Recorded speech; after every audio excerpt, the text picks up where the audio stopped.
Terima kasih untuk waktunya. Minta maaf terlambat. Banyak ya, terlambatnya banyak. Tadi ya menghadiri acara diundang sama Mas Agus untuk pameran lukisan di Junrejo, jadi dibagi-bagi. Tadi pagi nyampein firman juga jam 8. Masih ngas-ngasan ya? Masih ngas-ngasan hari soalnya. Oke, tetap saya pakai slide ini. Puji Tuhan saya hidup sampai hari ini karena kasih karunia, ya. Ketika kita takut maka daya sistem imun di dalam tubuh kita akan menurun. Makanya corona ini wajib ditakuti, tapi takut yang positif. Artinya kita jaga jarak, kita pakai masker, kita cuci tangan, kita menjauhi kerumunan, ya. Itu takut yang positif. Tapi kalau takut berlebihan sampai pisah ranjang sama suami dan istrinya, iso cerai ya. Ya, gawat itu nanti. Ya, oleh karena itu takutnya adalah takut yang positif. Dan saya bisa menerobos virus corona ini karena kasih karunia Tuhan. Tadi saya bilang Tuhan adalah kekuatanku dan mazmurku. Dia adalah gunung batuku yang menyelamatkan aku dan melepaskan aku dari maut virus corona. Ya. Oke. Ya, ini kemarin masuk diminta Malam Pos, jadi pahlawan-pahlawan COVID. Jadi orang yang kena COVID memang secara mental turun, ngedrop. Karena satu, orang lain takut tertular. Padahal kita ini berjuang dan dukungan masyarakat, dukungan saudara-saudara, dukungan teman-teman itulah yang membuat kita jadi sembuh, jadi lolos dari maut itu.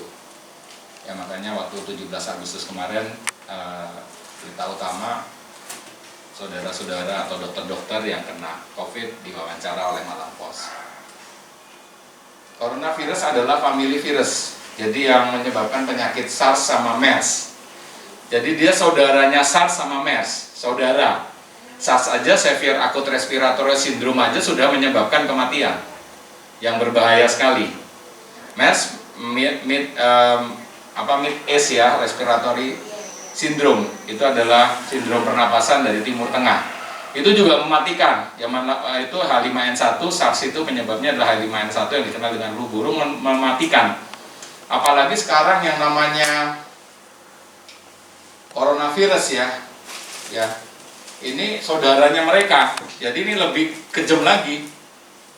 Dia nggak punya perasaan, nggak punya hati, nggak punya telinga, nggak punya mata, nggak punya ya asal aja dia mau nempel sama siapa aja. Kalau Tuhan izinkan nempel ya nempel. Ya. Dan pertama kali ditemukan tanggal 31 Desember 2019 di Wuhan. Ya, pada bulan Januari berhasil diisolasi berhasil diidentifikasi, yaitu COVID-19 atau coronavirus ini ya. Jadi baru, memang virus ini baru. Virus ini dikenal dengan nama penyakit 1000 wajah. Jadi 1000 wajah, bayangin aja 1000 wajah. Jadi susah banget untuk menebak virus ini. Kemarin ada pasien ya yang nggak bisa mencium bau. Jadi teman-temannya ada satu orang buang pelatus ya, pelatus itu kentut, yang lain pada nyingkir, dia mah cuek-cuek aja. Loh, kamu nggak ngerasain apa-apa? Emang kenapa ini ada ngentut baunya minta ampun? Enggak itu, ya. Ternyata berobat kemana-mana, kok nggak sembuh-sembuh. Akhirnya ke spesialis THT, di swab, hasilnya positif, dan tinggal bersama-sama saya di hotel masa depan ya, di shelter. Tuh. Nah, ini yang penting adalah ini, inkubasi virus ini berkisar 1-12 setengah hari. Ya, makanya semua orang yang kena COVID ini, peraturan terbaru 10 hari plus minimal 3 hari.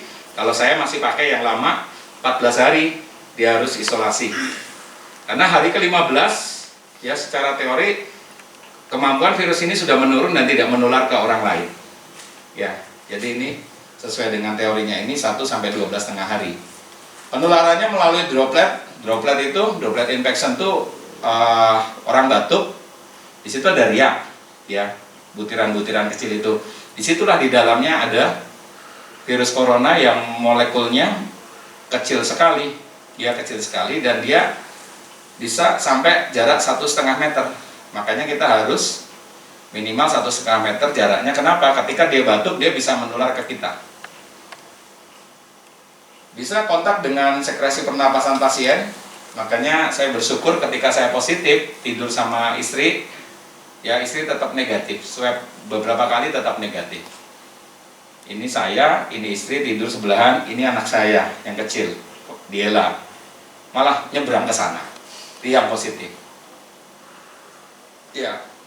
Dan WHO saat ini mengungkapkan bahwa penularan virus ini sudah secara aerosol, udara.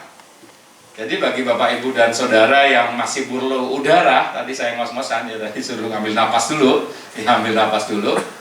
Berarti resiko ketularan besar. Jadi virus ini nggak punya nama. Misalnya ada saya kena terus orang lain kena, oh ini saya virusnya dari dokter Aris. Ya tidak bisa begitu, virus ini nggak punya nama, nggak punya perasaan, nggak punya apapun. Siapapun bisa kena, ya atas seizin Tuhan.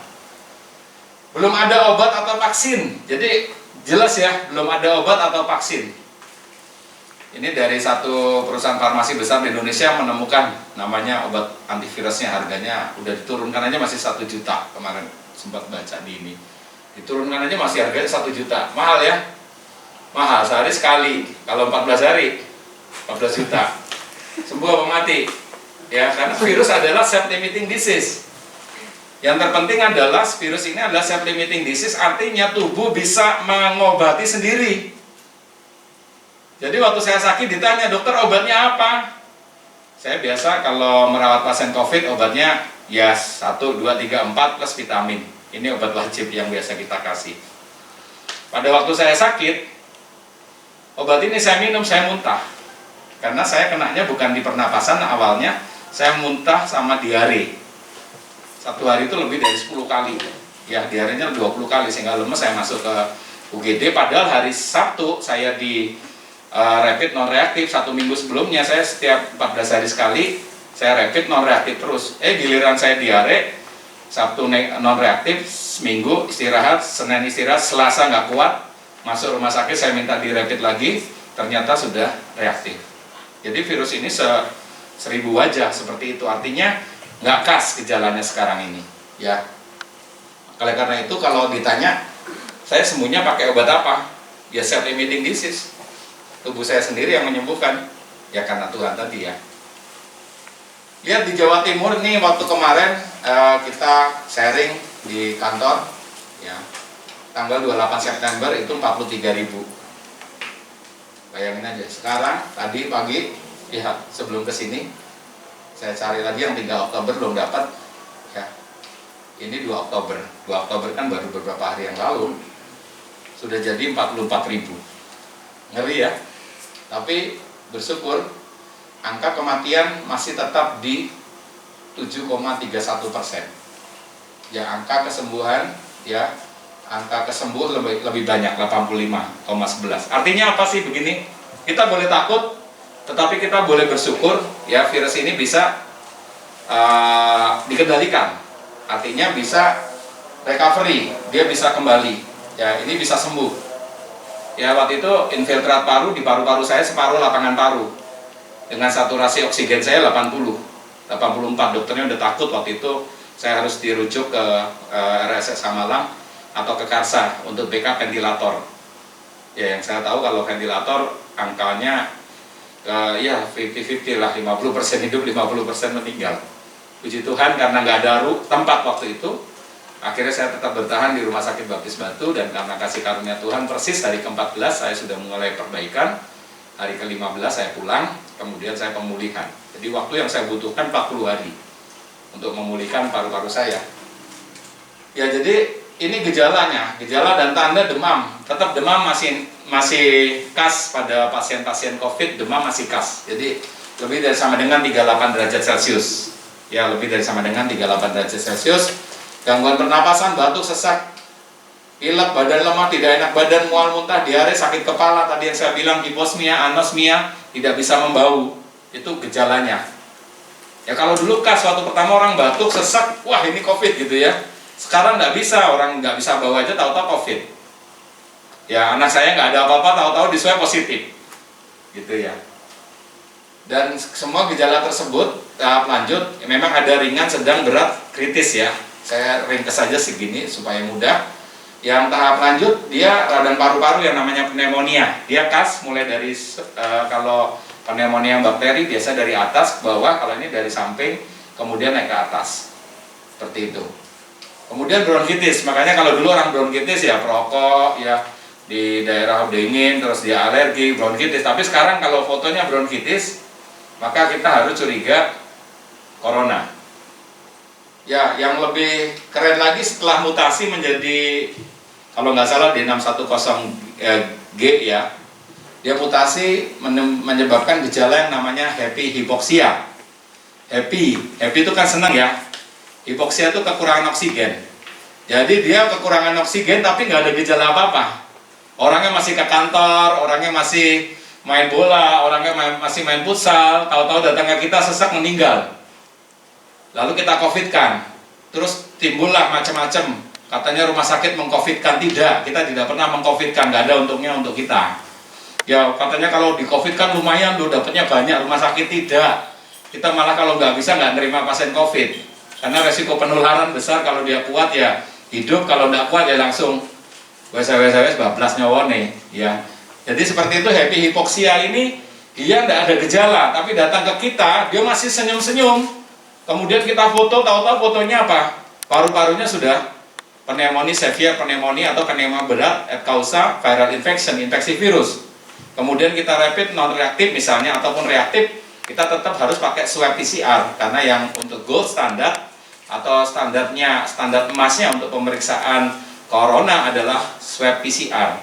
Jadi non reaktif, yang serologi dia negatif apa non reaktif belum tentu negatif. Tapi kalau PCR kalau negatif ya negatif, kalau positif ya pasti positif. Karena pemeriksaan itu canggih. Nah, happy hipoksia ini gampang banget cara pemeriksaannya ya. Kemarin saya kasih alat ini. Ya, alat ini namanya oximeter. Jadi tolong nanti teman-teman yang di gugus Covid, kalau pasien sudah 37,5 aja, coba tolong kalau semua pasien di oximetri, kalau oximetrinya lebih dari 3 nggak masalah. Tapi kalau oximetrinya cuma berapa? 2 lumayan. Ya kalau 2 lumayan. Kalau kita pakai oximetri ini enak banget, karena gejala happy hipoksia itu memang secara fisik bagus, tetapi saturasi oksigen dia menurun. Normal saturasi oksigen 95-100. Jadi udah kemarin Mas Yahya udah pinter-pinter itu. Ya, pengerja di sini keren-keren udah. Normal 95-100. Kalau dia di bawah 90, ya kalau di bawah 90, cepat-cepat aja dia suruh pulang. Saturasi oksigen di bawah 90 bisa terjadi pada apa aja. Salah satunya penyakit yang namanya COVID-19 ini. Oleh karena itu kalau kita saturasi 80 gitu, udah suruh pulang, suruh ke dokter. Karena itu bahaya. Tapi jangan 80 langsung suruh pulang, tunggu dulu. Ya kemarin ada yang 91, ulang lagi, tahu-tahu 96. Tunggu dulu sebentar. Ya 1 menit begitu. Lalu diperiksa 1 menit. Nanti kalau bisa berubah berarti aman-aman saja. Kayak tadi saya ngos-ngosan gitu, saya diperiksa pasti kemungkinan saturasi saya turun besar. Di sini ada nadi, ya nadi normal, ini 60 sampai 100. Ini 10 ya. 60 sampai 100 kali per menit. Ya, jadi kalau pasien COVID, ya pasien COVID nadinya jadi cepat. Nadi saya waktu saya kena COVID itu selalu di atas 100. Salah satunya ya, cuman bukan parameter kalau orang nadinya cepat terus COVID, bukan. Ya, banyak penyakit, takut sama setan juga. Ya, tadi ada Pak Dok, saya di rumah sakit baptis habis lihat setan, ya setannya aku, saya bilang gitu ya. Jadi jantungnya cepat, nggak ada setan di sini ya. Kalau setan tuh muncul karena ini tadi halusinasi, biasanya jam 11 ke atas oksigenasi di otak kan berkurang. Makanya jam 11 malam di rumah sakit ojo kelayapan. Turu wae nek kelayapan pasti temuni setan, saya bilang gitu ya. Nggak ada setan. Nah, saya 8 tahun, saya jadi dokter 20 tahun, nggak pernah dulu setan. Aku mukaku udah lebih medeni dari setan no, ya. Jadi kalau dia 100 kali per menit, salah satu gejala pada waktu saya COVID adalah nadi saya di atas 100. Sehingga waktu saya diperiksa di shelter, di hotel itu, di shelter saya diperiksa, "Dok, nadinya 109, karena saya dokter, enggak tadi habis main pingpong saya ya." Padahal memang karena saya masih terpapar waktu itu. Oke, jadi ini udah paham ya alat ini kenapa sih digunakan pada pasien happy hipoksia. Dia akan terjadi penurunan saturasi oksigen kurang dari sama dengan 70. Dan itu bahaya sekali. Pokoknya kalau udah kurang dari 90 diulang lagi kok masih sama, ya kemungkinan selain penyakit paru-paru, penyakit paru obstruksi kronis PPOK atau COPD bahasa kedokterannya, maka salah satunya adalah kita takutnya adalah happy hypoxia. Ya. Nah, menurut Kemenkes sekarang kalau dulu ada OTG, PDP dan lain sebagainya, sekarang udah enggak. Sekarang diganti suspek, probable, sama kasus konfirmasi. Suspek, jadi jangan kaget, bukan rumah sakit mengcovidkan pasien, tidak.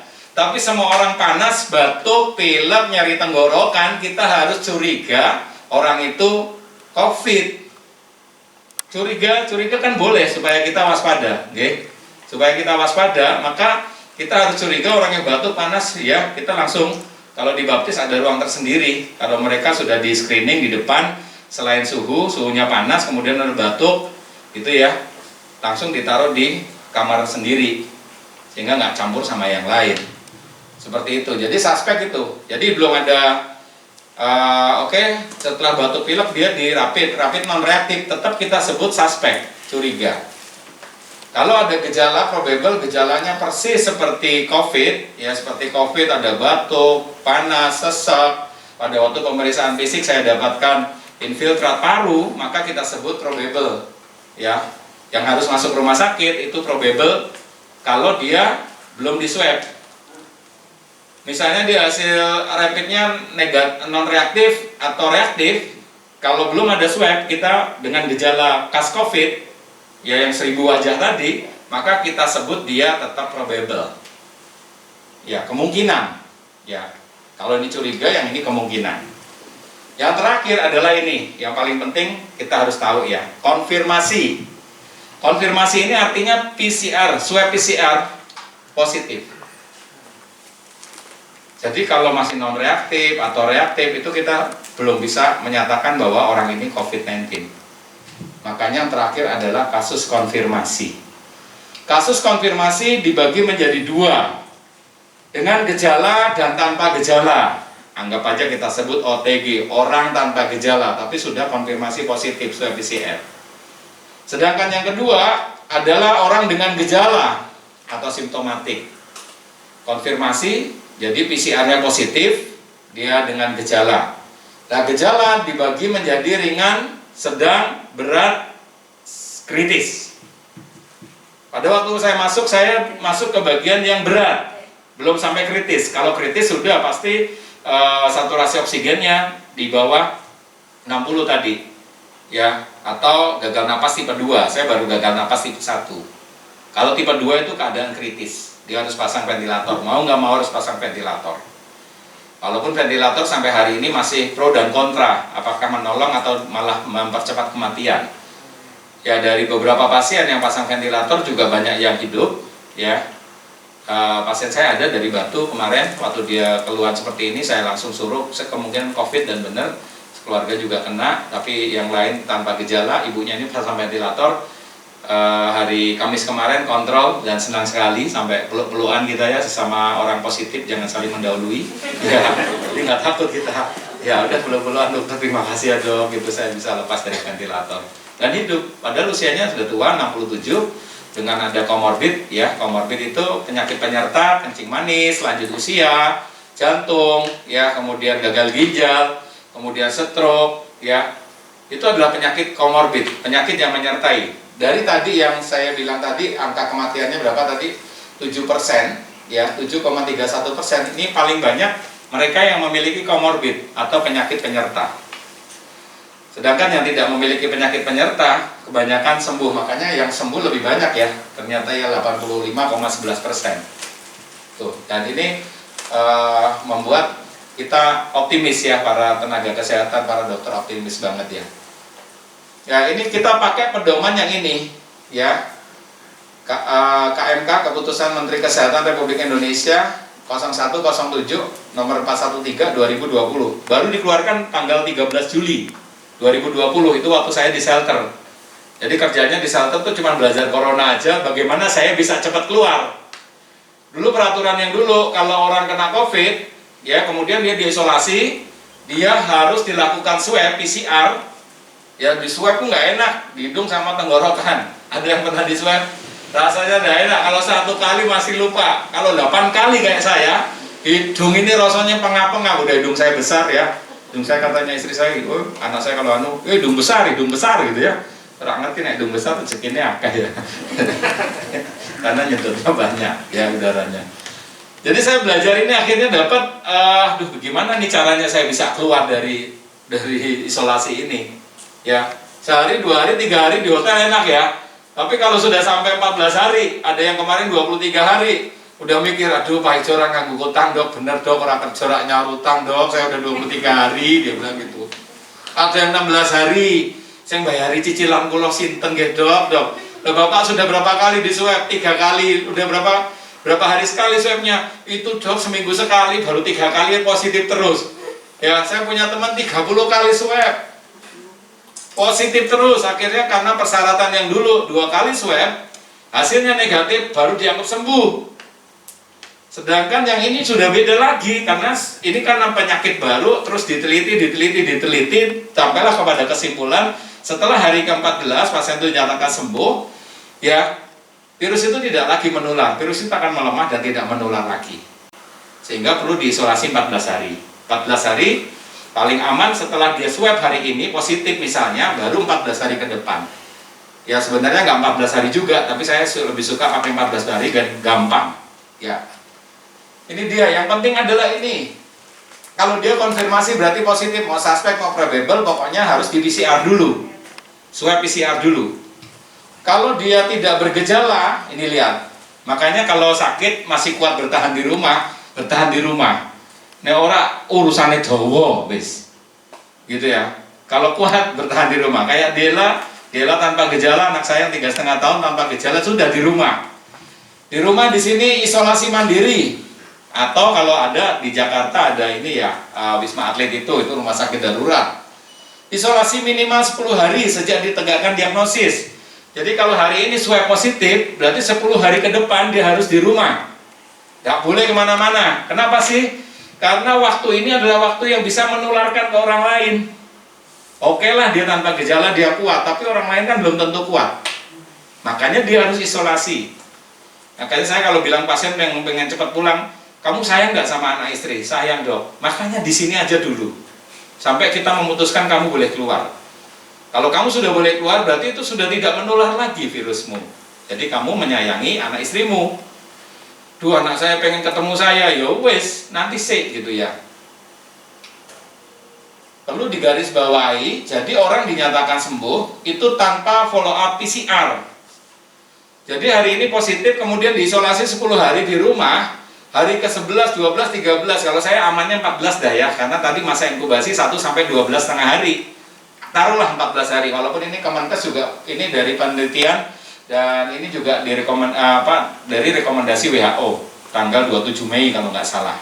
WHO mengeluarkan ini terus diadopsi oleh Kemenkes tanggal 13 Juli 2020. Jadi kalau orang kena positif tanpa gejala, cukup dia isolasi di rumah, ya menurut ini adalah 10 hari. Ya setelah itu sudah dinyatakan sembuh. Selesai isolasi sembuh. Jadi tidak diswab terus sampai negatif baru dinyatakan sembuh, enggak. Ya, inilah stigma yang harus Bapak Ibu kasih tahu ke masyarakat. Kasihan loh orang sudah kena COVID, apalagi sudah gejala berat kayak saya, ada yang kritis kemudian sembuh masih dijauhi sama keluarga, masih dijauhi sama masyarakat, itu salah besar.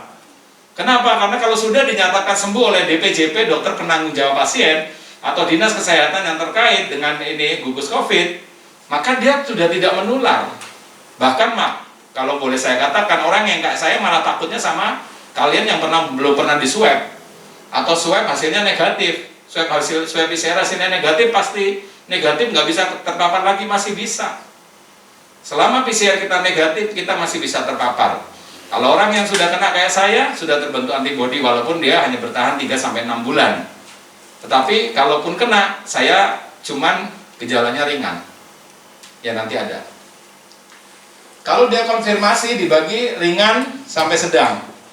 Ringan sampai sedang isolasi mandiri atau rumah sakit darurat atau rumah sakit rujukan. Kalau ringan sampai sedang, ya ini cukup di isolasi mandiri. Ya, tapi nanti ada lagi selanjutnya. Cuman ini saya kasih dulu. Isolasi minimal 10 hari sejak muncul gejala, ditambah 3 hari bebas demam dan gejala pernapasan. Jadi 10 plus minimal 3 hari.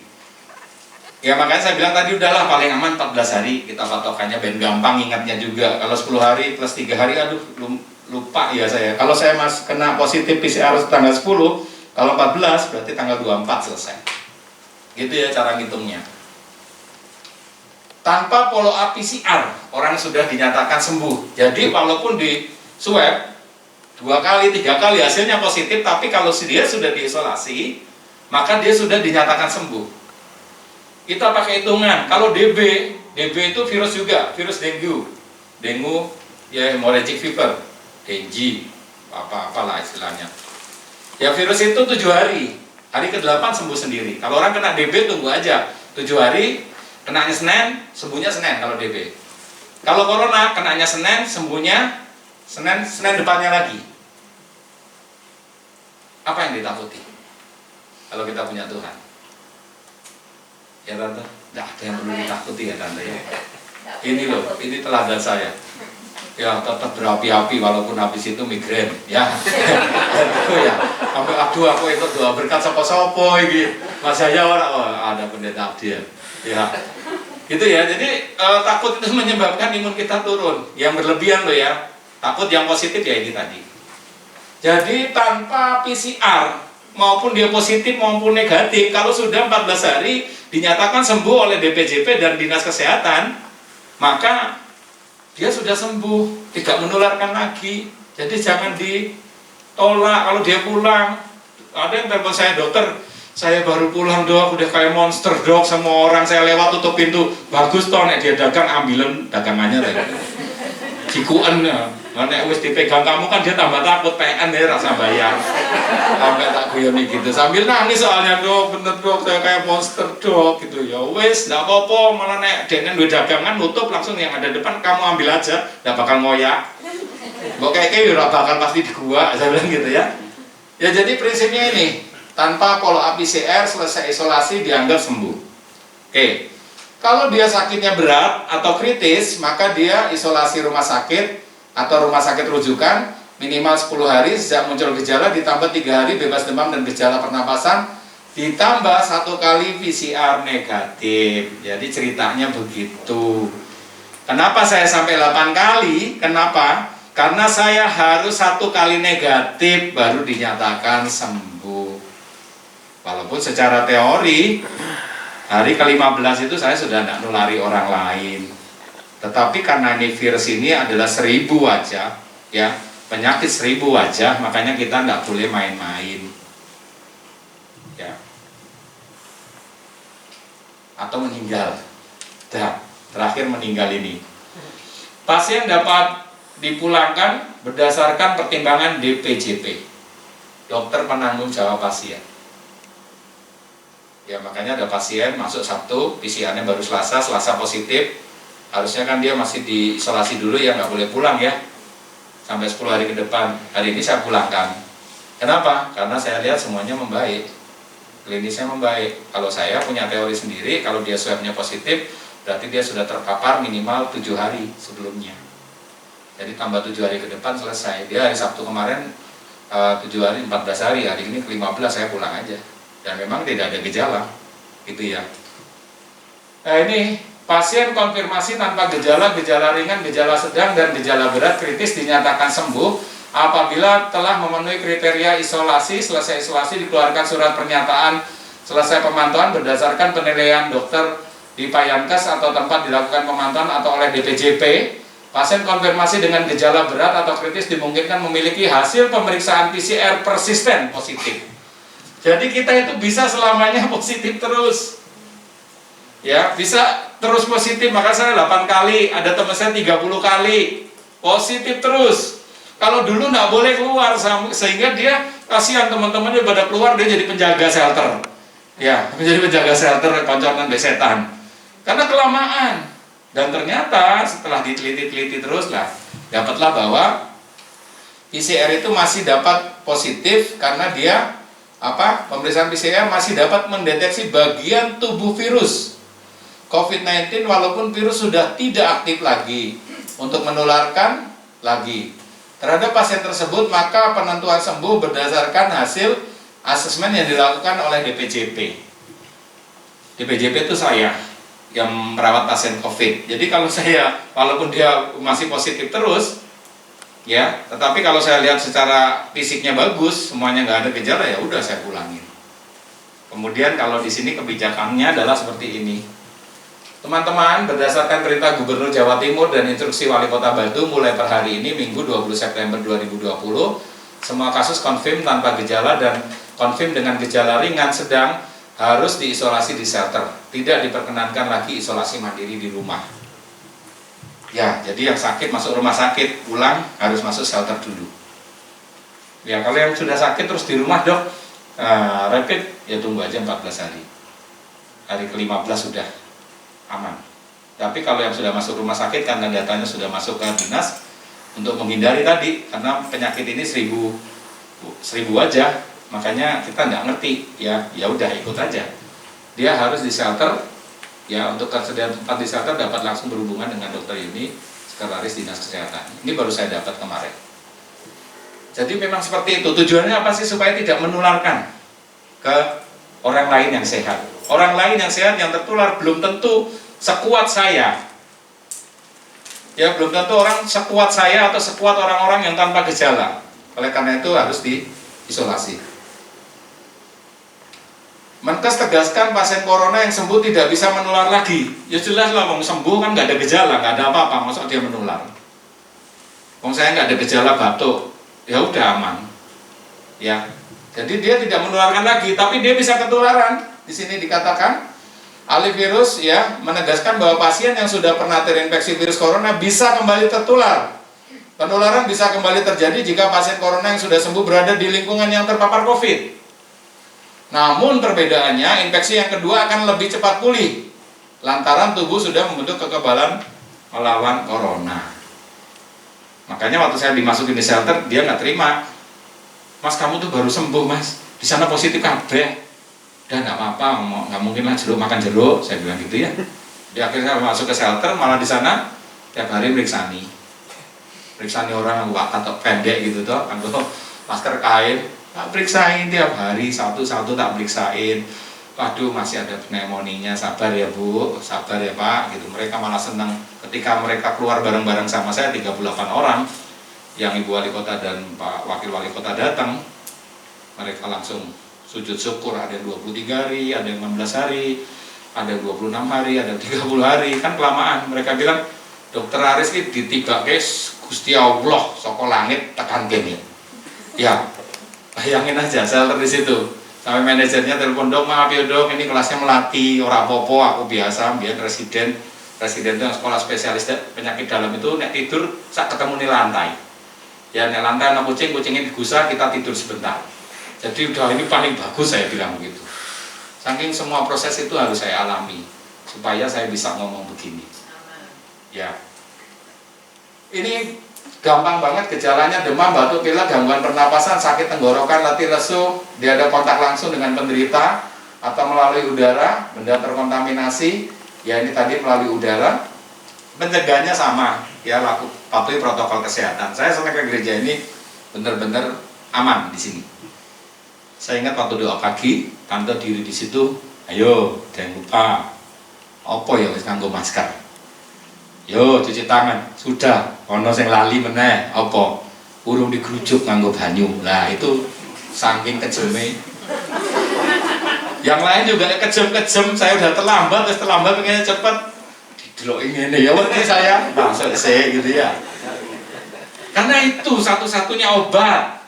Ya jangan marah, nek Bu Gembalanya marah untuk harus pakai masker, harus cuci tangan, ya harus desinfektan, harus bener-bener sampai Pak Pendeta suruh yang belakang dulu, nggak sabar langsung rujuk, jangan dulu gitu ya. Jangan marah karena memang itu vaksin dan obat belum ketemu sampai hari ini. Kalaupun ada vaksin itu adalah virus yang dilemahkan, dimasukkan ke dalam tubuh kita masih bisa terpapar. Cuman harapannya kalau terpapar seperti orang batuk pilek biasa. Kemungkinan ya itu ahlinya vaksin, saya nggak ahlinya di sana, tetapi saya berpikir seperti itu logika saya. Orang diimunisasi dari kecil ada varicella, cacar air. Pernah kita nggak pernah kena cacar air? Semua kena cacar air, nah tapi tidak sampai meninggal karena sudah ada vaksinnya. Sama nanti diharapkan tahun 2020 bulan Januari, 2021 bulan Januari vaksin ini sudah di launching bagi bapak ibu yang masih negatif nanti akan divaksin. Ya non reaktif gitu divaksin. Kalau sudah kayak saya, IgG sudah terbentuk, saya perlu vaksin, tidak perlu vaksin. Kalau memang IgG saya, imunoglobulin G saya sudah terbentuk, saya nggak perlu vaksin lagi. Yaitu vaksin yang langsung Tuhan kasih sama kita. Jadi walaupun positif, jangan stres. Bersyukur Tuhan kasih kekebalan langsung. Ya, kekebalan alamiah dari Tuhan itu lebih kuat. Ya, pastinya, amin ya. Makanya kalau saya ditanya obat saya ya ini aja udah. Untuk tembus dari corona cuman duitnya harus banyak, udah selesai. Duit itu doa, ya. Doa orang benar bila yakin didoakan besar kuasanya, amin. Yakobus 5 ayat 16. Yang besar kuasanya bukan kata-katamu yang indah. Jadi paling sebel kalau ada orang suruh berdoa, saya nggak bisa berdoa, orang penting. Lu Adila lucu kok kemarin berdoa mau tidur, bilangnya apa? Tuhan Yesus terima kasih. Oh enggak, berdoa di sini ya sekolah minggu ya. Sekolah minggu itu doanya lucu. Oh doa sekolah minggu doanya terima kasih Tuhan Yesus untuk makanan ini, amin loh. Mau sekolah minggu doanya makan nih. Tapi apa salah? Enggak. Ya namanya anak kecil. Artinya apa? Doa orang benar bila yakin doakan besar kuasanya. Hidup kita harus benar. Kalaupun kita kena, kita lolos kok. Ya, ada orang benar di sini nggak ada. Semua orang telah berbuat dosa dan telah kehilangan kemuliaan Allah. Tapi paling tidak darah Yesus sudah menebus dosa kita, hidup kita harus berusaha untuk benar. Saya bukan orang benar, pasien-pasien sampai WA-nya tak simpen itu, tak screenshot, tak simpen. Dokter Aris orang baik, dokter Aris yang benar. Kita semua berdoa untuk dokter Aris supaya nggak meninggal. Saya jawab ya, saya orang berdosa. Tuhan izinkan ini terjadi kepada saya. Untuk apa? Untuk mendatangkan kebaikan bagi diri saya sendiri dan mungkin bagi orang lain, saya bilang begitu. Ya, jadi jangan merasa diri benar. Ya virus ini nyerang pendeta, nyerang ustadz, nyerang siapa wae bisa. Teman saya yang merokoknya tiap hari 1 bungkus telepon, makane res kowe uduto ya aku ora kena-kena iki lho. Ya. Terus saya jadi merokok gitu ya, enggak, namanya Tuhan sudah izinkan. Tetap kita harus berusaha hidup benar. Punya adalah usaha. Makanya saya ditanya obatnya apa toh dokter Aris? Kayak apa toh kayak semari? Nggak ono obat yang biasa saya kasih ke pasien, pasiennya mari sembuh sehat pulang seger diisolasi pulang sampai hari ini sehat. Ketika saya makan tuh nggak bisa saya, tubuh saya nggak bisa terima. Mual muntah diare, ya udah saya tanda tangan nggak bisa. 1 kali ada 1 suntikan yang harganya mahal itu juga sama. 2 hari suntik sariawan saya muncul semua malah nggak bisa makan. Usahanya apa? Bukan obat. Usahanya jamu, jaga mulut, jangan ngamuan, jangan kurian, jangan nesu-nesu, jangan muring-muring, tetap saya bilang sama pasien. Ketika kita sakit ini kalau emosi apa yang terjadi? Daya tahan tubuhmu makin turun. Apalagi sampai nyalahkan orang lain. Ini gara-gara dia saya tertular, tidak bisa virus ini tidak punya nama. Habis nyerang saya terus nyerang ke orang lain, apa namanya langsung jadi virus corona, binti. Hernawa Aris Munanda, tidak ada. Bin ya kalau cowok bin ya, kalau cewek binti. Usahanya apa? Jarang jaga pikiran. Tidak usah stres. Waktu saya sakit tidak lihat saya, waduh ini mati sekian, hari ini mati sekian, mati terus. Ini diberitakan mati terus, tambah stres kamu. Ya benar-benar pikiran ya. Tuhan bilang apa? Pikirkan yang benar, yang suci, yang adil, yang mulia, yang sedap didengar. Filipi 4 ayat 8. Jadi yang dipikirkan itu yang enak-enak baik. Lina WA video call, ini Dela nih lagi berdoa apa untuk kamu sampai merem begini. Tuhan Yesus berkati papa supaya cepat sembuh bisa pulang ke rumah loh. Senang kan hatinya kita. Tapi nek usaha kita pikiran tambah stres tambah berat. Aduh, nanti pulang dari sini keluar dari sini tetangga nolak ini nolak kantor mecat saya tambah rusak. Menikmati aja. Itu doa usaha. Makan makanan yang bergizi. 4 sehat 5 sempurna, nasi lauk sayur buah susu sama nasi lauk sayur buah sama susu. Waktu saya sakit nggak bisa makan nasi, baru cium aja langsung balik. Rina beliin jus sususan dikirimi terus. Ya susu apa namanya, susu Denko putih, susu beruang, susu sapi dari Pujon, itu pasien-pasien nganter ya kirimi ke saya. Itu usaha kita adalah itu. Makan 4 sehat 5 sempurna, pikiran tenang. Jaga hati yang gembira obat. Hatinya dibuat senang. Ya wis di ruangan ya cuman bisa, ruangannya kecil gitu ya. Apa yang bisa saya lakukan ya cuman memuji Tuhan aja. Syukur sama Tuhan, terima kasih Tuhan aku kena. Terima kasih Tuhan Diela kena tapi nggak ada gejala. Ya udah, buat senang aja. Ini adalah iman. Iman dan imun harus kuat. Ya, iman. Yakin bahwa Tuhan adalah tadi ya Mazmur pasal 118 ayat 14 tadi. Tuhanku, kekuatanku dan mazmurku. Dia yang akan melindungi saudara dan saya. Nah, orang wayai mati kok. Saya sudah dikabarkan meninggal 2 kali. Tanggal 30 Juni itu katanya dokter Aris meninggal, padahal meninggalkan rumah sakit. Karena WA itu kan putus-putus toh. Jadi meninggal gitu. Ya udah nyebar sampai innalillahi wa inna ilaihi raji'un gitu. Ya ampun. Ya wes panjang umur, wes aman. Saya Facebook saya masih hidup, saya bilang gitu kan, saya nyanyi. Tanggal 15 Juli ada nangis lagi Pak Wakil Wali Kota, Pak Punjo telepon. Dok, ibu nangis terus dok, lah kenapa? Katanya dokter meninggal, dimakamkan hari ini, 15 Juli lagi saya dimakamkan. Ya ampun, tidak apa-apa, orang bayar mati ya tidak mati, gitu ya. Jadi itulah, wong nggak kena corona aja banyak yang mati, toh lagi duduk senyum-senyum, mati wakeh. Jadi artinya itu kita beriman aja bahwa memang hidup mati sembuh sehat ya semuanya itu pasti dalam naungan Tuhan. Makanya yang terakhir harus ini taat. Itu harus taat. Ya, saya rasa itu silahkan boleh bertanya apa aja. Boleh bertanya. Intinya seperti itu. Kalau kalian atau ini kan bisa disebarkan ke masyarakat ya. Misalnya ada tetangga panas, batuk pilek, langsung aja curigai, suspek tadi. Suruh dia istirahat di rumah 10 hari aja. Kalau hari 10 hari sembuh, berikutnya nggak ada gejala, nggak ada apa-apa sudah. Kalaupun dia COVID, dia sudah aman. Sudah terbentuk antibodi. Ya, tapi kalau dia sebelum 10 hari kok tambah sesak, langsung ke rumah sakit. Rumah sakit tidak pernah meng-COVID-kan. Ya kalau COVID ya COVID, ya enggak, ngapain kita susah-susah. Ya, soalnya kalau dia COVID, nanti protokolnya harus mengikuti semua, protokol COVID semua. Sampai pemakaman pun harus protokol COVID. Ya tapi nggak semudah itu, PCR yang pasti. Sekarang lebih cepat, pemerintah Kota Batu luar biasa, selain menyediakan shelter yang begitu mensupport bagi masyarakat yang kena COVID, bener-bener dia supportnya luar biasa. Sampai di sana itu ya, waktu saya di shelter itu yang disediakan Kota Batu, makan pagi urung ilang rasane, wis ana snack. Snack urung ilang rasane, wis ana makan siang. Makan siang belum masuk ke perut, sudah ada snack sore. Snack sore belum selesai, udah ada makan malam. Mangan tok isine. Apa ndak enak itu? Tapi ada orang yang disuruh ke shelter ndak mau. Pikirnya ini ndak usah dulu shelter lu ayo gabung sama orang, nggak mungkin wong padha positif kabeh. Gitu ya. Jadi bersyukur Kota Batu ini pemerintahnya luar biasa sangat perhatian. Kenapa? Karena kita berusaha menurunkan angka kematian, jangan sampai meninggal. Tadi 7% jangan sampai jadi 8 atau 9%. 7 atau bisa turun semua. Itu ya. Boleh tanya, monggo. Terima kasih. Ada mau tanya? Ya, monggo. Dokter, kalau ini ada teman saya juga kan, suaminya itu kena awalnya itu dari sakit lambung dokter. Nggih. Jadi dia tidak merasakan mati rasa, bau atau rasa. Terus dia juga tidak mengalami pneumonia itu juga enggak, batuk juga enggak, hanya dimulai dari lambung. Itu gimana? Iya, tadi saya bilang penyakit ini 1000 wajah.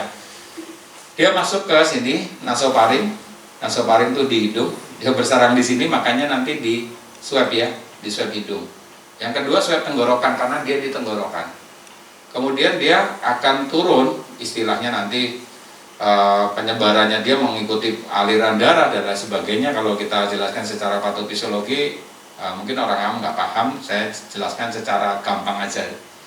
Yang di hidung jadi pencernaan, mulai dari sini nggak bisa bau, pernapasan yang di hidung ya, kemudian ke tenggorokan, kemudian ke paru-paru, ya nanti kalau sudah hancur tambah lagi komplikasi ke jantung namanya kardiomiopati, kemudian ke liver ya hepatitis, kemudian ke ginjal, gagal ginjal stadium 5 dan meninggal. Lalu yang di tenggorokan gimana? Logikanya dia ke mulai saluran pencernaan, bagian atas ini sampai lambung, ya kemudian bagian bawah sampai merah hitam, ya muntah darah, atau kayak saya diare, muntah diare. Saya yakin waktu itu bukan COVID karena hasilnya non reaktif. Ternyata setelah di swab saya positif. Ya bisa apapun bisa terjadi. Ya makanya kalau dia tapi tidak semua orang kalau misalnya ada kelainan di lambung terus kita periksa COVID-nya, enggak semua juga begitu. Dokter bekerja 80% berdasarkan anamnesa, pemeriksaan fisik, penunjang. Anamnesa itu wawancara, ada kontak enggak, tadi yang jelas ya, tadi penularannya kan kontak. Misalnya kayak saya sama istri saya kena, istri saya kontak sama saya. Dan kontak erat harus lebih dari sampai dengan 15 menit. Jadi saya COVID itu tetangga saya di sana cuma lihat saya itu loh kemarin. Ya takut, cuma lihat tok loh. Langsung heboh, waduh saya sampai oh bener-bener kayak setan lah ibu dia. Nah, jaraknya jauh dia lihat saya, terus ketakutan, terus akhirnya minta dinas nyuap dia, hasilnya negatif, kontak aja enggak. Iya toh. Oh saya sama istri saya peluk-pelukan aja, yo. Kan emang enggak dipeluk ya. Ya, peluk-pelukan, tidur barengan ya, cerita barengan, ya cium-ciuman ini enggak masalah tuh, dia enggak ketularan, enggak semudah itu menular ya. Dan tidak semudah itu orang yang misalnya sakit perut kemudian harus nih katanya dokter Aris ini kan 1000 aja, jangan-jangan kamu corona, jangan parno juga. Lihat cari gejala yang lain, apakah dia kontaknya juga harus kontak erat 15 menit. Ya, apakah dia ada gejala demam, apakah kalau zona udah nggak bisa, kalau dulu pakai zona merah, ya dari pergi kemana enggak, semua udah zona merah. Batu, Malang, Surabaya itu zona merah, udah kita nggak pakai itu, yang penting kontaknya berapa 15 menit ya. Dan kalau memang ada mengarah gejala COVID suspek, ya baru kita lakukan rapid. Kalau rapid non reaktif misalnya, ya sudah kalau dia nggak ada gejala cuma mau mual-muntah dikasih obat proma kok enak, ya sudah istirahat di rumah 10 hari, nggak usah keluar-keluar sih, gitu ya. Nah kalau dia nggak dicek serologi atau rapid, ya sudah nggak ngerti, anggap aja aku corona ya udah istirahat 10 hari, gitu loh. Maksudnya dari penjelasan ini di lapangannya seperti itu, Bu. Jadi jangan semua orang dianggap corona. Waktu sidik langsung ke corona ini. Ya enggak lah, tadi waktu keselak kok, ya, gitu ya. Jadi suhunya 38 derajat, doang nggak boleh masuk gereja, kamu 38, padahal panasnya ngantar-ngantar ya. Panas, nggak pakai payung, nggak pakai topi, jalan dari sana ke sini, panasan di suhu ya pasti 38, 39, tunggu sabar. Oh, jangan langsung diusir dari gereja, kasihan dia mau ibadah. Ini 38 ini, katanya dokter Haris ini sakit, ini corona ini, jangan gitu, kok aku digebuki wong akeh. Ya katanya dokter Haris. Jadi gitu Ibu mungkin bisa menjelaskan. Jadi orang sakit lambung, kalau dia ternyata dia positif, memang salah satu gejalanya ke sana.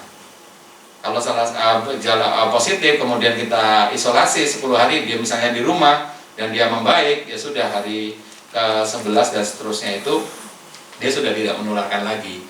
Kalau saya pakai patokan 14 hari, sudah aman lah. Kalau dia kena Senin sampai Senin depannya lagi. Udah Senin depannya itu paling aman. Gitu ya. Kalau dia gejalanya memberat, biasanya hari ke-7 sampai 14. Hari ke-7 sampai 14 itu udah mulai masa kritis. Kayak saya masuk sudah seperti itu. Nah, itu bahaya, dan selain bahaya untuk pasien tersebut, dia juga bahaya untuk menularkan ke orang lain.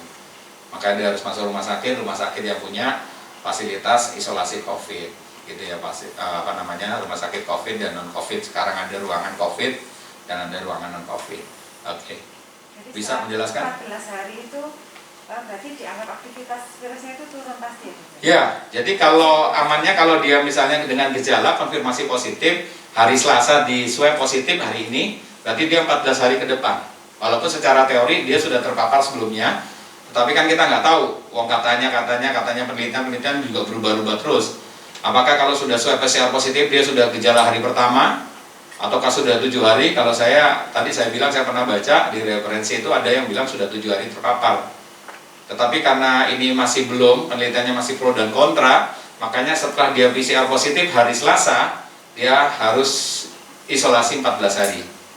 Kalau kita pakai patokan ini kan 10 hari, ditambah tidak ada gejala 3 hari, maka sudah dinyatakan sembuh. Sembuh itu artinya tidak menular lagi, Bu. Jadi kalau dia misalnya sakit perut, kemudian dites reaktif, ya reaktif kan tidak harus langsung swab juga kan. Kalau dia ada biaya nggak apa-apa, kalau nggak ada biaya kan lumayan, swab itu ya mahal ya, 2 juta lebih. Tapi sekarang kemarin ada katanya paling mahal 900.000, itu lah nanti lebih besok, jadi kita terjangkau.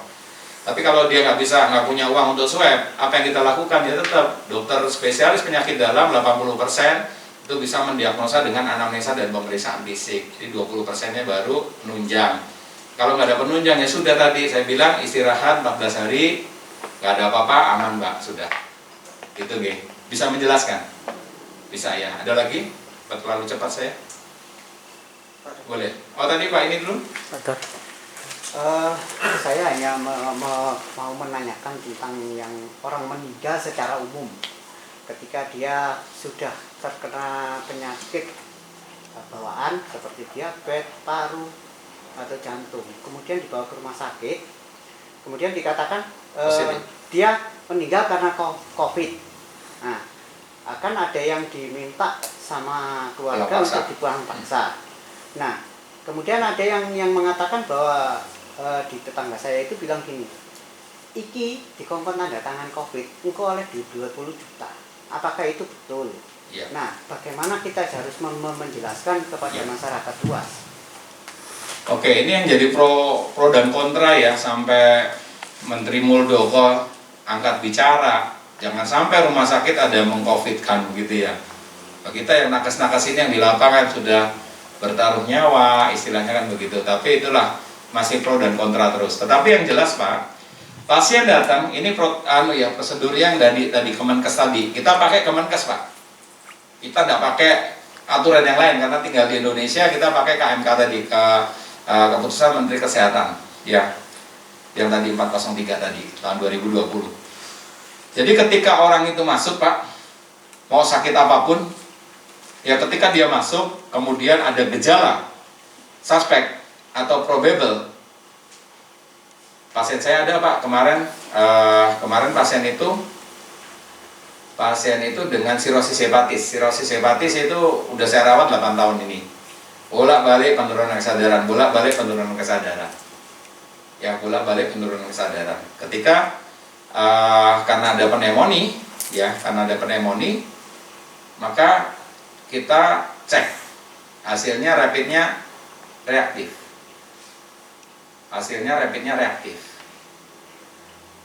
Terus gimana? Baru dirawat 2 hari langsung meninggal. Hasil reaktif langsung di swab.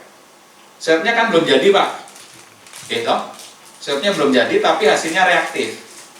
Maka dia tetap harus dimakamkan berdasarkan protokol COVID. Jadi bukan rumah sakit meng-COVID-kan Pak, tetapi karena hasilnya reaktif. Loh kan swabnya belum keluar, nanti nek swabnya keluar hasilnya negatif, gimana? Tiwas rata, sholat rata sembayangi. Sing penting mau hasilnya swab mau positif mau negatif. Kalau dia negatif oke lah. Kalau dia positif, terus masyarakat ngajak pulang paksa, ya saya tanggung sendiri resikonya adalah penularan itu Pak. Ya, jadi yang dikatakan oleh masyarakat itu tidak benar Pak. Tidak benar sama sekali sampai pemerintah ngasih uang atau rumah sakit ngasih uang sama pasien, tidak Pak, tidak ada Pak kita ngasih. Uang kita aja di tombol Pak, rumah sakit Pak, BPJS hari ini kita nangani pasien, nanti BPJS keluarin buku kapan? Kapan ngasih uang ke pasien, tidak mungkin. Jadi seperti itu, protokolnya seperti itu Pak. Tetapi kemarin saya terpaksa karena pasien itu sudah bawa warga, RT, RW, lurah dibawa kabeh. Perawat saya perempuan ketakutan, akhirnya terakhir saya ditelepon terus jam 1 pagi ya. Jam 1 pagi saya bilang, istrimu masih hidup, saya masih berjuang. Ya saya masih berjuang. untuk mempertahankan istrimu supaya masih hidup, gitu kan. Malah kamu wis mikir mate, mikir pemakaman, tolong bantu saya doa. Wah tapi gini, ya udah, wes gini aja. Jam 1 pagi saya bilang, telepon, saya juga capek kan. Besok kalau istrimu mati aku yang mendampingi, saya bilang begitu. Akhirnya jam 5 pagi meninggal, saya langsung ke rumah sakit. Terus saya jelaskan bahwa memang dia reaktif, tapi kematiannya akibat dari penyakitnya Pak, sirosis hepatis, yang sudah komplikasi ke encefalopati hepatikum. Jadi kalau saya ditanya penyebab kematiannya apa, harus otopsi. Saya bilang mau diotopsi. Ya nggak mau dong. Ya sudah, berarti penyebab kematiannya apa? Ya kita tidak tahu. Tetapi karena hasilnya reaktif, ini harus tetap dianggap pasien COVID. Loh nanti nek keluar seminggu lagi misalnya 2 minggu lagi keluar negatif, ya bersyukur kalian aman. Kan gitu Pak menjelaskannya. Nah kalau hasilnya positif, ya kita sudah pakai protokol COVID. Nggak mau terima juga Pak. Akhirnya saya sampai ke rumahnya Pak. Jadi ambulan di depan, saya bilang semuanya driver harus pakai COVID. Saya ya pakai jas biasa. Saya bawa keluarganya masuk mobil saya ngikutin dari belakang. Ternyata di sana benar sudah banyak orang. Sampai saya direkam dan saya bilang, saya jawab tetap sebagai bukti tanggung jawab saya kepada pasien, ya. Ya akhirnya dimakamkan secara biasa Pak. Ya tetapi saya minta hanya 2 orang yang mandiin. Itu pun saya kasih masker, saya kasih sarung tangan, saya tungguin Pak. Inilah kita yang di lapangan Pak seperti ini. Ya, karena peraturan dari Kemenkes memang masih ya namanya ini penyakit baru. Jadi kalau pertanyaan Bapak mungkin tetap kita kalau mengacu kepada Kemenkes, pasien maupun dia gejala komorbid banyak, tapi waktu diperiksa di depan dia reaktif atau non reaktif. Kalau non reaktif masuk ke ruang biasa, meninggal berarti selesai. Kalau yang reaktif dia harus tanda tangan memang Pak. Harus tanda tangan informed consent supaya tidak terjadi kejadian seperti saya yang repot dokter padahal harusnya dokter sudah nggak repot kalau di depan sudah dijelaskan. Ya kita punya teman yang meninggal kemarin, saya sudah jelas, kemudian saya tanda tangan Pak bahwa kalau meninggal karena COVID maka harus dimakamkan protokol COVID. Tetapi kalau meninggal hasil swabnya negatif Pak, pemakamannya biasa Pak. Gitu ya, jadi yang harus dijelaskan bahwa memang rumah sakit nggak pernah mengada-ada. Ya nggak pernah mengada-ada, kalau COVID ya COVID, kalau dia reaktif tapi swabnya belum keluar, maka kalau meninggal dia dimakamkan sesuai dengan protokol COVID. Gitu ya, jadi ini aja yang perlu garis bawah, bahwa kalau dia pasien mau kencing manis, mau jantung, mau stroke, mau apa, tapi kalau ketika di rumah sakit kita sudah curiga, dan kita rapid, walaupun rapid angka sensitivitasnya kecil, tetapi tetap kita sebagai masukan untuk melengkapi pemeriksaan kita. Nah, kenapa saya bilang pasien ini meninggalnya bukan karena COVID, tapi karena sirosis, karena saya sudah merawat pasien ini 8 tahun. Makanya tadi di sini Pak selalu berkata apa di sini? Nah, selalu berkata apa? Pertimbangan DPJP. Makanya saya berani bertanggung jawab. Di sini dilakukan oleh DPJP, dokter penanggung jawab pasien. Makanya pasien itu saya dampingi. Saya berani bilang kalau ini penyebabnya bukan corona, tapi karena sirosis hepatis, di mana sudah terjadi kegawatan dari sirosis hepatis itu Pak, livernya mengecil. Dia karena hepatitis B, livernya habis dimakan, kemudian timbullah gejala gawat dari namanya sirosis, yaitu encefalopati hepatikum, penurunan kesadaran karena kadar amoniak yang berlebih di dalam otak, kemudian dia meninggal. Nah makanya kalau misalnya di kemudian hari ada masyarakat yang kena, terus nuduh saya, kita otopsi bareng-bareng, selesai. Ya saya berani waktu itu, saya dampingi Pak, saya bukti tanggung jawab saya bahwa yang dikatakan ke masyarakat itu tidak benar, karena saya dokter yang menangani langsung. Dan puji Tuhan itu terjadi 1 bulan yang lalu. Jadi sampai hari ini, kemarin suaminya minta maaf sama saya, ya kemudian masih berobat. Oh berarti dia masih hidup, berarti aman. Kalau dia terpapar cepat Pak itu Pak, karena dia suaminya langsung ya, apalagi orang yang memandikan, Pak yang mandiin kemarin baik-baik saja, enggak apa-apa dok, masih hidup dok, ya wis, berarti bukan karena COVID. Kalaupun hasilnya positif, ya hasilnya sesuai positif, ya aman-aman saja, nggak ada yang ketularan berarti, karena 14 hari Pak. Jadi kita kontak erat lebih dari 15 menit, kemudian kita kena. Kalau 14 hari kemudian setelah kematian itu, setelah tetangganya meninggal, kita rubung-rubung di situ, ada yang kena atau ini ya terpapar ya 14 hari. Kalau sudah lewat 14 hari, sudah sembuh. Itu gampangnya COVID. Kita nggak boleh ngentengke, nggak boleh gampang kayak, tetapi kita nggak boleh takut berlebihan. Mungkin itu bisa menjawab Pak? Ya, oke.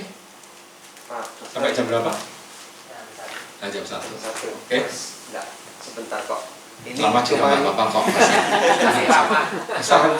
ini mau bertanya atau bisa dikatakan juga sebagai minta saran. Saya itu kan termasuk orang yang kerja di bidang jasa, jadi akhirnya sering berinteraksi dengan orang yang nggak tahu asal usulnya dan lama. Ini bisa jadi sekali bertemu itu lebih dari 15 menit seperti itu ya. Yang jadi pertanyaan saya adalah, kan kalau masuk kantor itu ada protokolnya nih. Mau masuk kantor dari rumah, masuk kantor ada protokolnya ya. Tadi masuk bilik disinfektan, lalu cuci tangan, baru masuk. Nah sekarang pertanyaan saya, kalau mau pulang itu dok, misalnya kayak dokter juga kan sering berinteraksi dengan pasien. Di rumah ada anak kecil. Amannya ini kita gimana Pak Dokter? Supaya kan otomatis kita sering berada di luar atau ruangan yang berinteraksi dengan orang luar yang kita nggak ngerti juga terpapar atau enggak, supaya aman buat keluarga kita di rumah. Makasih. Jadi prinsipnya tadi vaksin sama obat belum ada sampai saat ini. Vaksin dan obat yang paling manjur hanya mematuhi protokol kesehatan. Pakai masker, jaga jarak, cuci tangan. Di Indonesia agak lucu. Kalau kita sudah pakai masker, orang lain nggak pakai masker, yang takut siapa? Yang pakai masker, aneh kan? Harusnya nggak pakai masker yang takut. Ya kan, di kita enggak. Kita pakai masker, orang lain nggak pakai masker, nggak. Kita marah, kita jengkel, kita takut menghindar. Dia harusnya menghindar. Ya, prinsipnya itu. Jadi patuhi protokol kesehatan. Pakai masker, jaga jarak, cuci tangan, jauhi kerumunan.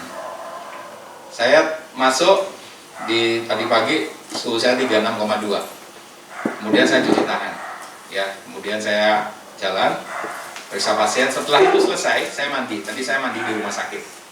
Ya kalau saya nggak mandi di rumah sakit, saya pulang, biasanya langsung di sana nanti saya periksa. Tadi pulang saya 36,5. Kemudian cuci tangan, masuk mobil, saya pulang.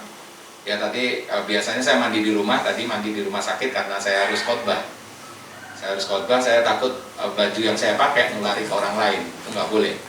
Makanya saya ganti, saya masukkan baju saya untuk ini di rumah sakit. Kita sudah pakai APD, tapi walaupun pakai APD, baju yang saya pakai ini takut juga nanti terkontaminasi, ya, sehingga kontak dengan orang lain bisa kena. Saya masukkan plastik, saya mandi, kemudian saya ganti. Tadi sudah selesai dari khotbah, saya pulang ke rumah lagi, ganti lagi. Jadi saya udah ganti 2 kali, 3 kali. Lagi, saya kadang uripku kok mau adus ya. Berangkat mandi, pulang mandi, mau praktek mandi, pulang dari ruko mandi lagi. Uripku mau adus ya, sampai ini panu-panu hilang semua ya. Jadi prinsipnya kalau sudah sampai rumah jangan pernah nyentuh anak istri ya atau suami, mandi dulu baru ketemu mereka. Adila ini sudah positif, saya ajak kemana-mana wis aman, tapi tetap saya harus mandi dulu. Mamanya langsung, jangan dekat-dekat papa mandi dulu ya, situ main sama iya gitu ya, dia tahu, dia udah paham. Jadi untuk mencegah jangan sampai terpapar dan memapari orang lain, ya itu tadi ya. Jadi kita sayang diri sendiri, kita sayang juga sama orang lain. Jadi sampai rumah, apalagi sudah 1 hari ketemu orang bermacam-macam orang, kita tidak tahu. Kalau ada dokter teman saya anggap semua orang itu OTG, orang tanpa gejala, sehingga kita juga harus proteksi. Proteksinya apa ya ini? Ya pakai masker ini. Ya. Dok, masker scuba bagaimana? 0-5% ya dok bisa masuk. Ya wes nek kowe duwene scuba tambah ono tisu gitu kan tak beres ah. sayang dok, sekubaku udah tak sesuaikan dengan baju dan celanaku dok. Pakai sekuba ya, bajunya korpri, skubanya korpri, nggak apa-apa, tambahi tisu kan gitu ya, itu orang gitu Pak, simpel aja. Ya, nah ini kan memang 90% ini, 80-90% dia tidak masuk ya. Tapi nek Tuhan sudah izinkan masuk, mungkin ngopo meneh, nyalahke masker yang nguyuto, ya sak karepmu, salahe nganggo maskerku gitu kan. Ya jadi ya masker juga ada macam-macam kan, itu penelitiannya. Kalau N95 memang 100% menangkal. Ya buktinya saya ya kena wes nganggo N95, masih pakai pensil, masih pakai goggle, masih pakai pensil, masih pakai guru kupi. Kayak gitu sampai dehidrasi berat ya istilahnya, ya tetap kena. Ya artinya tadi kembali ke duitnya yang banyak tadi ya. Doa, usaha, iman, taat. Makanya doa pagi di sini lu Senin sampai Minggu ya. Senin sampai Sabtu ya. Senin sampai Sabtu doa di sini. Ya saya suruh doa. Walaupun udah tahu kenal tetap doa ya. Oke, ada lagi? Satu lagi. Boleh. Yang soal aerosol. Aerosol itu kan cairan yang tersuspensi di udara atau gas ya. Itu kalau misalnya itu apakah hanya di ruangan atau kalau sebenarnya kalau logikanya kalau di luar ruangan kan dia otomatis pecah ya? Iya. Butiran airnya itu gimana Pak? Ya tadi ini masih pro dan kontra. Kalau di ruangan tertutup dan ber-AC dia bisa bertahan 6 jam, 6 sampai 8 jam. Makanya kalau ber-AC kayak gini harus dibuka supaya dia keluar ke bawah udara. Kalau yang di luar bener banget logikanya. Yang kena matahari pecah-pecah. Ya, karena ini masih pro dan kontra. Virus ini pinter banget. Ya, dia mutasinya terus mutasi, terus memperbaiki diri sampai bener-bener merusak uang gitu ya. Walaupun dia nggak punya perasaan. Ya jadi memang secara logika kalau dia di udara terbuka dia ke bawah angin lagi. Ya baru droplet itu bisa masuk ke kita. Ya tapi memang aerosol udara ini memang sudah direkomendasikan oleh WHO supaya kita hati-hati aja. Sebenarnya kalau kita pakai masker dimanapun kita aman. Tapi kalau kita nggak pakai masker dimanapun kita nggak aman. Gitu ya. Saya nggak bisa menjawab ini kalau di udara bebas gitu bagaimana? Ya itu tadi dia di kerumunan. Makanya kalau kita berjarak 1,5 meter itu lompatannya dia cuma paling jauh 1,5 meter. Jadi kalau ke bawah udara misalnya orang itu batuk kemudian ke bawah udara itu pun sampai 1,5 meter. Itu bertahan di udara saya belum tahu berapa lama. Tapi kalau di ruang tertutup ber-AC 6 sampai 8 jam bisa bertahan terus itu hidupnya. Ya makanya suruh caring ya, suruh caring itu matahari dia mati. Caringnya itu jam berapa yang bagus dokter? Antara jam 7 sampai jam 9 tanda. Ya di situ sekaligus mengeluarkan vitamin D. Vitamin D. Kalau kemarin Dokter Arwinda waktu ngasih ceramah tentang tulang dia minta jam 12 siang ya. 10 sampai 11. 10 sampai 11. Banyak macam-macam. Ya. Nah kalau saya suruh cari jam 10 sampai jam 11 nggak kerja tante. Nggak kerja cari tok. Ya monggo, akhirnya saya cari ya jam 7 sampai jam 9. Jam 9 saya di poli. Ya kalau saya suruh nunggu jam 10 ya pasiennya nunggu malah demo malah bahaya. Ya yang pasti sinar ultraviolet di pagi hari itu membantu metabolisme untuk vitamin D. Itu ya Mbak, mungkin sulit untuk menjawab ini. Karena aerosol pun kita nggak tahu, mungkin nanti saya cari-cari lagi literaturnya ya. Tapi yang jelas selama kita pakai ini aman, selama kita jaga jarak aman. Ya kita nggak tahu virus itu mau kapan matinya terserah dia lah. Ya, oke ada lagi pertanyaan? Nggak ngerti soalnya. Ya, ini masih virus baru susah Mbak, susah ini. Dulu cuman orang ke orang ya. Ya sekarang waktu pertama sekali dapat ini saya belajar itu dari hewan ke orang nggak menular. Ya ternyata ada hewan yang mati diotopsi kena anjing positif COVID. Nah, susah juga dari anjing ke orang lagi bisa nggak? Ya memang masih belajar terus. Ya oke ada lagi yang mau bertanya? Mungkin nanti sambil searching ya Mbak bisa dibantu. Ada lagi? Bu Bida? Saya mau tanya, kan ada artikel gitu bilang salah satu gejala dari COVID itu kan kayak ada ruam di kulit. Itu posisinya gimana, terus bentuk ruamnya itu yang seperti apa? Apakah yang lebam atau gimana gitu? Iya. Kalau yang saya tahu ya untuk kelainan kulit saya nggak ngerti. Ya saya nggak ngerti sampai ke sana karena yang saya pikirkan tadi satu di sini, satu di sini. Semua yang gejala yang saya tampilkan tadi masuk logika semua. Tapi kalau yang di kulit apakah corona ini meningkatkan interleukin 6, interleukin ya TNF alfa ya. Artinya hormon-hormon yang jahat naik lah kalau orang awam bilang begitu ya. Sehingga pada waktu saya kena COVID itu gula saya jadi 400. Jadi 400. Ngeri ya. Lalu saya didiagnosa dengan DM, diabetes mellitus.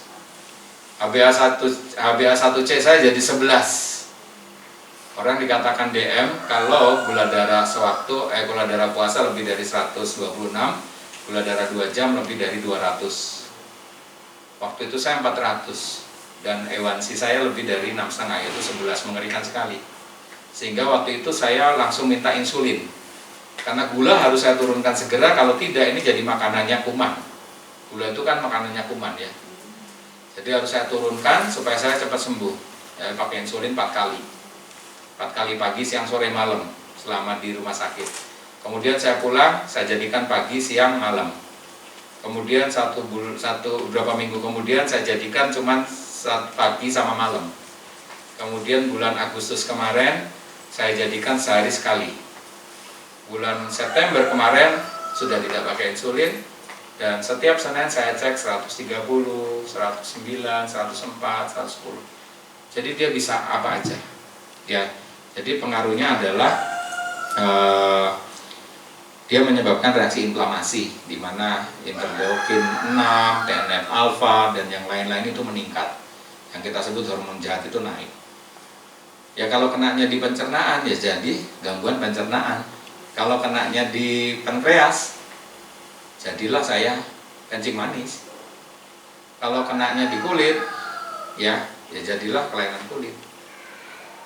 Tapi apakah semua kelainan kulit langsung kita diagnosa COVID? Tidak juga gitu ya. Jadi memang sulit, seperti ini sulit ya, tapi itu mungkin bisa menjelaskan terjadi peningkatan faktor-faktor inflamasi tadi ya. Saya pikir ke sana atau fisiologinya. Yang jelas kalau untuk membedakan ini penyakit kulit karena COVID nggak bisa. Karena ini penyakit kulit karena HIV kita bisa. HIV juga virus, tapi penyakit kulitnya khas, namanya sarkoma kaposi. Itu khas, tapi kalau COVID tidak. COVID kalau saya pokoknya prinsipnya corona adalah virus dan virus prinsipnya self limiting disease, tubuh kita bisa mengatasi sendiri satu. Karena dia kena di swabnya adalah tenggorokan dan hidung, maka patofisiologinya yang paling kena saluran pernapasan dan saluran pencernaan. Ya lebih dari itu memang ini hebatnya virus corona sampai gula naik ya, semuanya naik. Oke, ada lagi? Ngantuk? Ada lagi yang terakhir 50.000 kalau mau tanya. Loh ini aku sering bagi-bagi duit loh. Duit banyak. Ada lagi, nggak usah malu mumpung di sini. Tapi saya kecepatan nggak? Paham nggak? Paham ya. Intinya tadi saya mau ngasih tahu bahwa intinya diisolasi aja. Jangan takut. Ya kalau kita takut udah rusak semuanya. Ya. Kita nggak boleh takut, tapi ya takutnya takut yang tadi positif tadi. Oke, kalau nggak ada, gembala ada. Nggak jadi 50.000 ya? Kalau misalkan seseorang ini kita nggak tahu ya dia positif atau enggak, dia isolasi diri, mungkin nggak dia itu sembuh sendiri tanpa adanya pengobatan medis. Iya, tadi saya bilang. Kalau dia nggak punya uang, sakit batuk, pilek panas gitu ya, kan nggak punya uang untuk rapid, kan nggak ngerti reaktif atau non-reaktif, nggak punya uang untuk swab PCR. Pokoknya dia di rumah 14 hari, hari ke-15 nggak ada apa-apa. Kalau dia positif, berarti dia sembuh, atau dia negatif. Tapi kan nggak masalah. Misalnya suatu saat karena nggak punya ini tadi ya, nggak punya dana untuk itu, suatu saat dia batuk pilek panas lagi, ya istirahat aja lagi 14 hari. Sebenarnya nggak usah 14, kalau tadi kalau gejala ringan ya nggak perlu masuk rumah sakit, cukup 10 hari. 10 hari ya, hari ke-11 nggak ada apa-apa, udah aktivitas biasa gitu. Makanya ada teman yang memang terlalu parno, dia anggap semua orang adalah OTG. Bagus juga orang tanpa gejala, jadi dia yang proteksi diri sendiri, tetap pakai masker, tapi ya jangan kelebihan. Ya bayangin satu mobil tuh, pokoknya dia punya anak cowok, suaminya dia. Jadi kalau kemana-mana ya bertiga, naik mobil sendiri-sendiri. Apa sampai saya bilang, dokter mau kampanye dok. Enggak lah, daripada aku kena, anakku pergi, suamiku pergi kerja, anakku pergi kerja, saya kerja juga. Saya melindungi keluarga saya, enggak apa juga sih kalau gitu. Nah aku ya enggak lah, mengurus pengalaman kena ya, buktinya puji Tuhan semua ya baik-baik aja. Ya. Gitu ya, jadi kalau dia nggak punya uang, nggak ngerti, pokoknya kalau dia batuk, pilek panas atau muntah, diare, panas ya, selalu ada panas ya, selalu ada panas, tapi nggak juga ya, yang hiposmia itu nggak panas juga, cuma nggak bisa nyium.